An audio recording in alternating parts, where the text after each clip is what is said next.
Rational and irrational number, इस topic में हम देखेंगे रैशनल नंबर क्या होता है और इरेशनल नंबर क्या है। तो पहले रैशनल और इरेशनल शुरू करने से पहले देखेंगे कि जो नंबर है, नंबर सिस्टम वो कैसे अरेंज किया गया है। जैसे मान लो मेरे पास एक बैग है जिसमें मैंने नंबर रखे हैं जो सारे पॉजिटिव है इन्फिनिटी तक, तो हम उसे क्या बोलते हैं, नेचुरल नंबर बोलते हैं। हम इसे क्या बोलते हैं, नेचुरल नंबर, जो हमारे पास कवर है। अगर मैं इस बैग में ज़ीरो को ऐड कर देती हूँ तो ये बैग बन जाता है मेरा होल नंबर का। किसका बन जाता है ये, होल नंबर, यानी द नंबर विद ज़ीरो, यानी ज़ीरो के साथ जो नंबर आता है वो क्या है, होल नंबर है। अब इसमें मैं ऐड कर देती हूँ किसे, इन माइनस नंबर को, नेगेटिव नंबर को हम इंक्लूड कर देते हैं, जैसे -1, -2, -3 इन्फिनिटी तक। तो इसे जो कंबाइन करके जो बनता है उसे हम बोलेंगे इंटीजर्स, इंटीजर्स बोलेंगे हम उसे डिनोट करते हैं Z से, होल नंबर को W से, नेचुरल नंबर को N से। तो हमारे पास इंटीजर आया।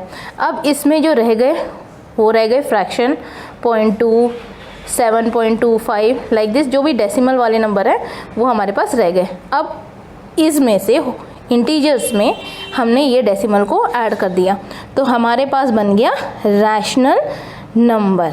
तो हमारे पास क्या बना, रैशनल नंबर। अब इसके बाद जो बचे हुए नंबर हैं, यानी कि √2, √3, पाई, ये सारे जो हैं ये सब क्या है, इर्रेशनल नंबर हैं। ये क्या है हमारे पास, इर्रेशनल नंबर। जो इर्रेशनल नंबर और रैशनल नंबर को मिलाकर बनता है वो है रियल नंबर। रियल नंबर, जो नंबर सिस्टम में हमारे पास क्या है, रियल नंबर और कॉम्प्लेक्स नंबर। रियल नंबर और कॉम्प्लेक्स नंबर, रियल नंबर जो है उसमें हम पढ़ेंगे रैशनल और इरेशनल, और कॉम्प्लेक्स जो है वो हम आगे पढ़ेंगे। तो अब हम रैशनल नंबर क्या होता है उसको डिफाइन करते हैं कि रैशनल नंबर हम किसे बोलते हैं। रैशनल नंबर को हम P/Q के फॉर्म में डिफाइन करेंगे, यानी कि जो नंबर P/Q के फॉर्म में लिखा जाएगा उसे हम बोलेंगे रैशनल नंबर। इसे हम किससे डिनोट करते हैं, Q का मतलब होता है कोशेंट। कोशेंट कब होता है, जब हम कोई भी नंबर को डिवाइड करते हैं तो हमें क्या मिलता है, कोशेंट मिलता है, इसलिए Q से डिफाइन करते हैं। तो Q जो है, अगर हम इसे प्रॉपर्ली डिफाइन करेंगे तो P/Q, ध्यान रखना Q डिनोमिनेटर, ये डिनोमिनेटर है, denominator never equal to 0, denominator कभी भी 0 के बराबर नहीं होगा। अगर होगा, जैसे मान लो 1/0 है तो ये इन्फिनिटी हो जाता है, तो हम इसे नहीं लिखेंगे। तो Q नॉट इक्वल टू 0। और P और Q क्या होना चाहिए, इंटीजर्स होते हैं। P और Q क्या है, इंटीजर्स, यानी नेगेटिव भी ले सकते हैं और पॉजिटिव भी आप इसे ले सकते हैं। तो अगर हम इसे रैशनल नंबर को डिफाइन करेंगे कैसे, Q P/Q के फॉर्म में, Q not equal to 0, P, Q belong to Z। अब इसमें ध्यान देने वाली बात क्या है, जो P और Q है ये क्या होंगे, इसमें इसका जो ये को प्राइम होंगे। को प्राइम का मतलब क्या है, इनका कॉमन फैक्टर क्या है, 1 होना चाहिए, उसके अलावा कोई और फैक्टर नहीं होना चाहिए। तो रैशनल नंबर क्या है, the number which is in the form of P/Q, Q not equal to 0, और PQ जो है वो इंटीजर्स हैं, यानी -1, -2 आपका आ जाता है। अब इसके एग्जांपल्स देखते हैं कि कैसे हमें इसे फाइंड आउट करना है कि ये रैशनल नंबर है और नहीं है। तो 8/7 और 7/8 लेके देखते हैं। पहले हम इसे क्या करेंगे, डिवाइड करेंगे। 8 हमने अंदर रखा, 7 इसे डिवाइड करो, 7 1 ज़ा 7, रिमाइंडर आया 1, आपने डेसिमल लगाया 0, 7 1 ज़ा 7, 3, फिर आपने 0 लिख दिया, 7 4 ज़ा 28, 2 0, 7 2 ज़ा 14, 6 0, 7 7 ज़ा 49, 7 8 ज़ा 56, 4 7 5 ज़ा 35, 5 0, 7 7 ज़ा 49, 1। अब यहाँ पर क्या आया, 0, 7 1 ज़ा 7, 3, ये वाला रिपीट हो रहा है, 30 आएगा, फिर यही आएगा, सेम स्टेप फॉलो होगा। इसके बाद आपका 30 आएगा, फिर 28 आ गया, तो यही वाला स्टेप सेम रिपीट हो रहा है, यानी कि इसका जो आंसर है इसके बाद आपका क्या आएगा, 4 2 8 5 7, 1 4 2 8 5 7। ये ऐसे ही आपकी इसकी वैल्यू मिलती जाएगी, जब आप इसे सॉल्व करोगे ऐसे ही वैल्यू मिलेगी। तो इसका मतलब क्या हुआ, ये कभी ख़त्म होगा, ये वैल्यू कभी ख़त्म होगी नहीं होगी। तो जो ख़त्म नहीं होती है ना उसे हम बोलेंगे नॉन टर्मिनेटिंग। टर्मिनेट का मतलब होता है ख़त्म होना, तो ये क्या है, नॉन टर्मिनेटिंग। क्या है, नॉन टर्मिनेटिंग। क्या है ये पहला, या इसका रिमाइंडर क्या है, नॉन टर्मिनेटिंग। साथ में ये क्या हुआ, रिपीट हुआ, ये जो नंबर है ये क्या हुआ, रिपीट हुआ। जो रिपीट हो रहा है उसे हम क्या बोलेंगे, रिक्वेरिंग। जो रिपीट होता है उसे क्या बोलेंगे हम, रिक्वेरिंग, यानी नॉन टर्मिनेटिंग एंड रिक्वेरिंग। अगर कोई भी नंबर रिपीट होता है ना तो उसके ऊपर में जैसे यहाँ डैश लिखा हुआ है, कितना 1.14287, आपने उसके ऊपर बार लगा देना है। आपने क्या करना है, इसमें बार लगाना है। इस बार लगाने से क्या मतलब होता है, जहाँ तक आपने लगाया, यानी यहाँ से यहाँ तक लगाया, तो ये वाला जो नंबर है ये रिपीट कर रहा है।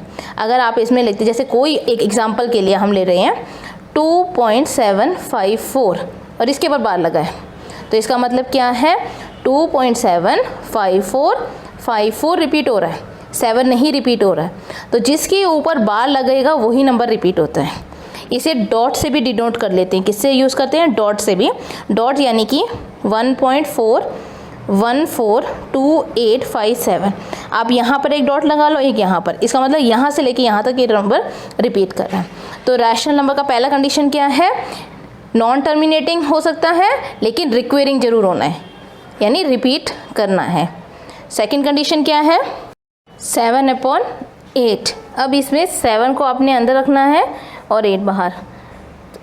0.8 = 64, 8 9 = 72, तो 8 8 = 64, तो आपका रिमाइंडर कितना आया, 60। 8 5 = 40, 8 6 = 48, 8 7 = 56, 56 लो, रिमाइंडर आया 40, 8 5 = 40, रिमाइंडर क्या आया इसका, 0। इसका मतलब ये क्या है, टर्मिनेट हो गया। तो टर्मिनेट के बाद रिक्वेरिंग करने की ज़रूरत ही नहीं है, यानी जो टर्मिनेट हो जाता है तो रैशनल नंबर को आप कैसे सेटिस्फाई करोगे, पहला कंडीशन है वो टर्मिनेट हो जाएगा, then it is a rational number.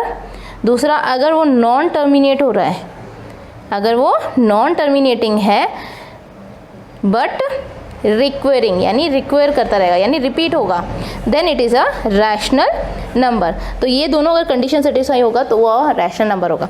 तो what is a rational number, the number which is in the form of p/q and p and q both are integer, q is not equal to 0, q 0 के बराबर नहीं होना चाहिए। दूसरा condition क्या है, it should be terminating as well as non terminating but recurring. तो ये कंडीशन अगर सेटिस्फाई कर रहा है then it is a rational number, और जो ये कंडीशन सेटिस्फाई नहीं करता है that is an irrational number. तो उसके भी एग्जांपल्स अभी हम देखते हैं। तो पहला हम इरैशनल्स के एग्जांपल देखेंगे।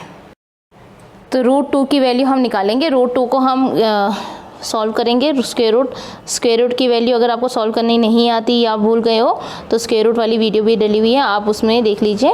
चैनल को सब्सक्राइब करिए ताकि आपको सारी चीज़ें आसानी से पता चल जाए, एक ही जगह पर आपको सब कुछ मिल जाए। अब इसे 1 1 1 करेंगे, ठीक है। सॉल्व किया, माइनस किया हमने, 1 आया, 0 लिख दिया। यहाँ पर इसे हमने डबल कर दिया, फिर उसमें 4 से मल्टीप्लाई किया, 96 आया, तो हमारे पास आया 400। डबल किया हमने, 2 400 है, 1 लिखेंगे, 281। माइनस करने पर हमें मिलेगा वैल्यू 119, फिर 2 0 हमने ले लिया, फिर इसे डबल किया, 8 2, यहाँ पर हमने 1 का डबल कर दिया, तो हम यहाँ पर लेंगे 4 को मल्टीप्लाई करेंगे तो हमारे पास आया 11296। इसे माइनस करा हमने, माइनस करने पर आया 600, 400 हमने यहाँ ले लिया। अब इसे हमने डबल किया, 8282। अब यहाँ पर हम लिखेंगे 2 और यहाँ पर आया 2, तो इसे सॉल्व करेंगे तो हमें मिला 56564। सॉल्व करना है, अगर इसको मल्टीप्लाई करके देखो ये वैल्यू आएगी आपके। तो आए हैं 38360। ऐसे ही आप इसे सॉल्व करते जाइए, आपको वैल्यू ना तो रिपीट होगी और ना ही ये ख़त्म होगा, कंटिन्यू चलता रहेगा। तो इसका मतलब ये क्या है, ना तो टर्मिनेट हो रहा है और ना ही रिपीट हो रहा है, means non terminating as well as non recurring. तो थर्ड कंडीशन क्या है, non terminating as well as non recurring, यानी ना तो रिपीट होगा और ना ही वो टर्मिनेट होगा, तो वो क्या हो जाता है, इरेशनल नंबर हो जाते हैं। तो ये ध्यान रखना है, रैशनल और इरेशनल नंबर। अब हम एक्सरसाइज क्वेश्चन सॉल्व करेंगे इसके बाद में। पहली एक्सरसाइज करेंगे जिसमें हमने इंसर्ट करना है 3 रैशनल नंबर या 4 rational number between any 2 number, तो हम एक्सरसाइज क्वेश्चन सॉल्व करेंगे। तो ये तो इंट्रो पार्ट था। आप नेक्स्ट वीडियो को सब्सक्राइब करिए ताकि जो नेक्स्ट वीडियो जैसे ही अपलोड होगी वैसे आपको पता चल जाए कि कौन सी एक्सरसाइज आई है। और उसमें अगर आपको कोई प्रॉब्लम है या कुछ है तो आप कमेंट बॉक्स में ज़रूर लिखिए जिससे कि उसे मैं अपडेट कर सकूँ। Thank you.